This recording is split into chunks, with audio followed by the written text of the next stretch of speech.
Welcome to best plus affairs. तो आज हम जिस इस वीडियो में पढ़ने वाले हैं BIS। तो ये क्या होता है? ये होता है बैंक फॉर इंटरनेशनल सेटलमेंट, यानी कि जितने भी देश है इसके सदस्य, उन सभी का जो केंद्रीय बैंक है, उन केंद्रीय बैंकों का केंद्र है ये। ठीक है, केंद्रीय बैंकों का बैंक है। तो देख लेते हैं इसका मुख्यालय कहाँ पर है। तो इसका मुख्यालय है बेसल, स्विट्जरलैंड के अंदर। इसकी उत्पत्ति 1930 में स्थापित किया गया था। BIS का स्वामित्व 63 केंद्रीय बैंकों के पास है। 63 केंद्रीय बैंकों के पास है।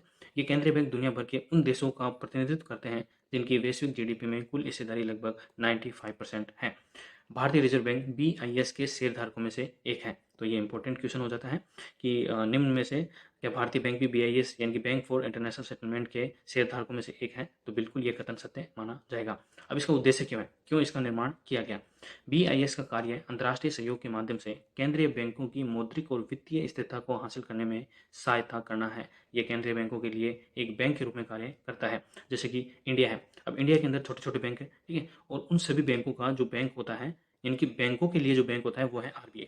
अब ऐसे ही सभी देशों का एक सेंट्रल बैंक होता है, केंद्रीय बैंक होता है। उन सभी केंद्रीय बैंकों का जो बैंक है वो है BIS यानी कि बैंक फॉर इंटरनेशनल सेटलमेंट, जिसका मुख्यालय है बेसल, स्विट्जरलैंड के अंदर।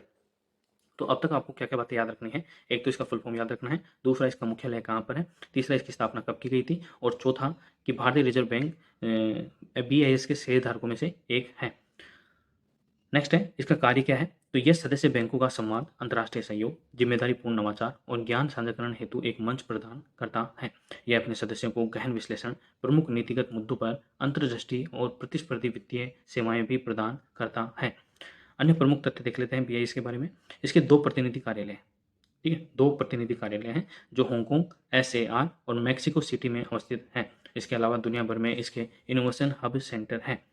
BIS समितियों में शामिल कौन कौन है? तो बैंकिंग पर्यवेक्षण पर बेसल समिति, भुगतान और बाजार अवसंरचना पर BIS समिति, वैश्विक वित्तीय प्रणाली पर समिति।